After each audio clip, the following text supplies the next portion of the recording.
It's kind of a scary word, one that brings up visions of torture and even death. The word? Heresy. Just the mention of the word raises our eyebrows. But what is it, really, and who decides? And maybe most importantly, are there heretics still among us? Hello, I'm Stuart Baskin, pastor of First Presbyterian Church of Tyler, Texas. And this is your daily devotional for Monday, October 6th, 2025. In the broadest sense of the word, heresy is any departure from official orthodoxy in the church. The fact that it seems like a throwback to an earlier time is a testament to our modern ecumenical sensibilities, in which we accept differences of opinion much more readily than earlier generations. The concern for orthodoxy, or right belief, emerged early in the church's life, very early. If you read Paul's letters, there is almost always at the forefront of his writing some heresy or some error that he needs to root out. Time and time again, he decries what he believes to be the false teachings of other itinerant preachers who made their way around the churches between Palestine and Rome. Here is just one example. It is from the beginning of Paul's letter to the Galatians, and it is a famously blunt beginning to this particular letter. Paul writes, "I am astonished that you are so quickly deserting the one who called you in the grace of Christ and are turning to a different gospel. Not that there is another gospel, but there are some who are confusing you and want to pervert the gospel of Christ. But even if we or an angel from heaven should proclaim to you a gospel contrary to what we proclaim to you, let that one be accursed.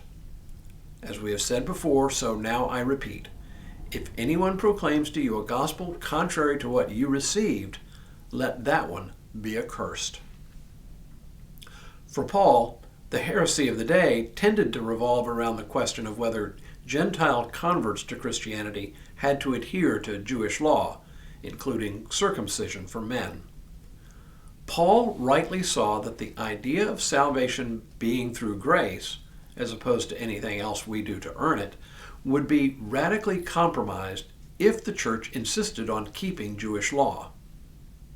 My point is that the question of right belief has been with us since the very beginning.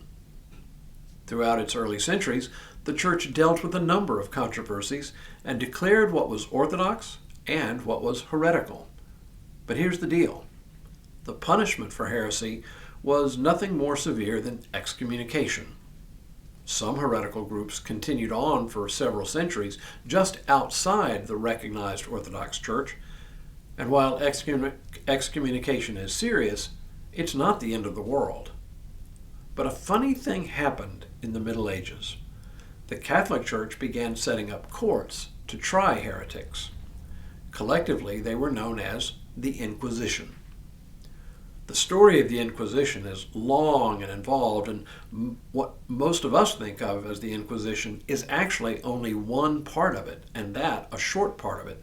That is, the Spanish Inquisition, which by no means represented the whole institution. Torture and even execution were actually very rare in the long history of the Inquisition, which, believe it or not, lasted from 1184 to 1908. My point here is simply that heresy has always been part of the church's life. What I find interesting is that most heresies are not radical departures from orthodoxy, but something more like disagreements on technical points of theology. The most commonly used terminology to describe heresy is missing the mark. Just as an archer can shoot an arrow that hits the larger target but misses the bullseye, so heresy is often a matter of being close to orthodoxy but missing the center. Heresy, then, is usually a matter of taking something that is true but secondary and making that secondary thing the center of one's theology. For example, the ancient Donatist heresy, which arose over the problem of Christian clergy who had recanted the faith under the threat of persecution, emphasized the need for clergy to remain morally spotless in order for the sacraments they celebrated to be valid. They took an idea that, on the face of it, is good. that Christian clergy ought to live morally upright lives. But they made this the center of their theology, leaving little or no room for the ordinary kinds of sins that even clergy commit. Their position would have resulted in a church so focused on policing clergy that the church would have collapsed in on itself through brutal infighting. In our day and age, we hardly ever talk about heresy. It's not that there aren't errors out there that creep into the church, but two things make it something we don't talk much about.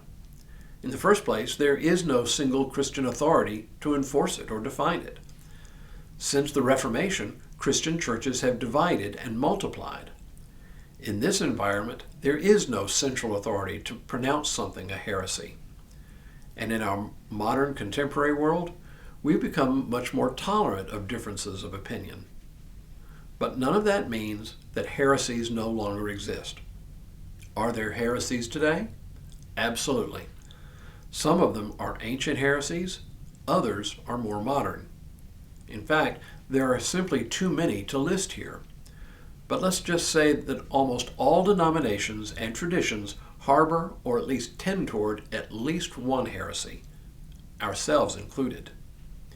I'll circle back to some of these down the road. Tomorrow, let's talk about idolatry. But for now, may God continue to bless you and keep you in all that you do this day and in all the days ahead.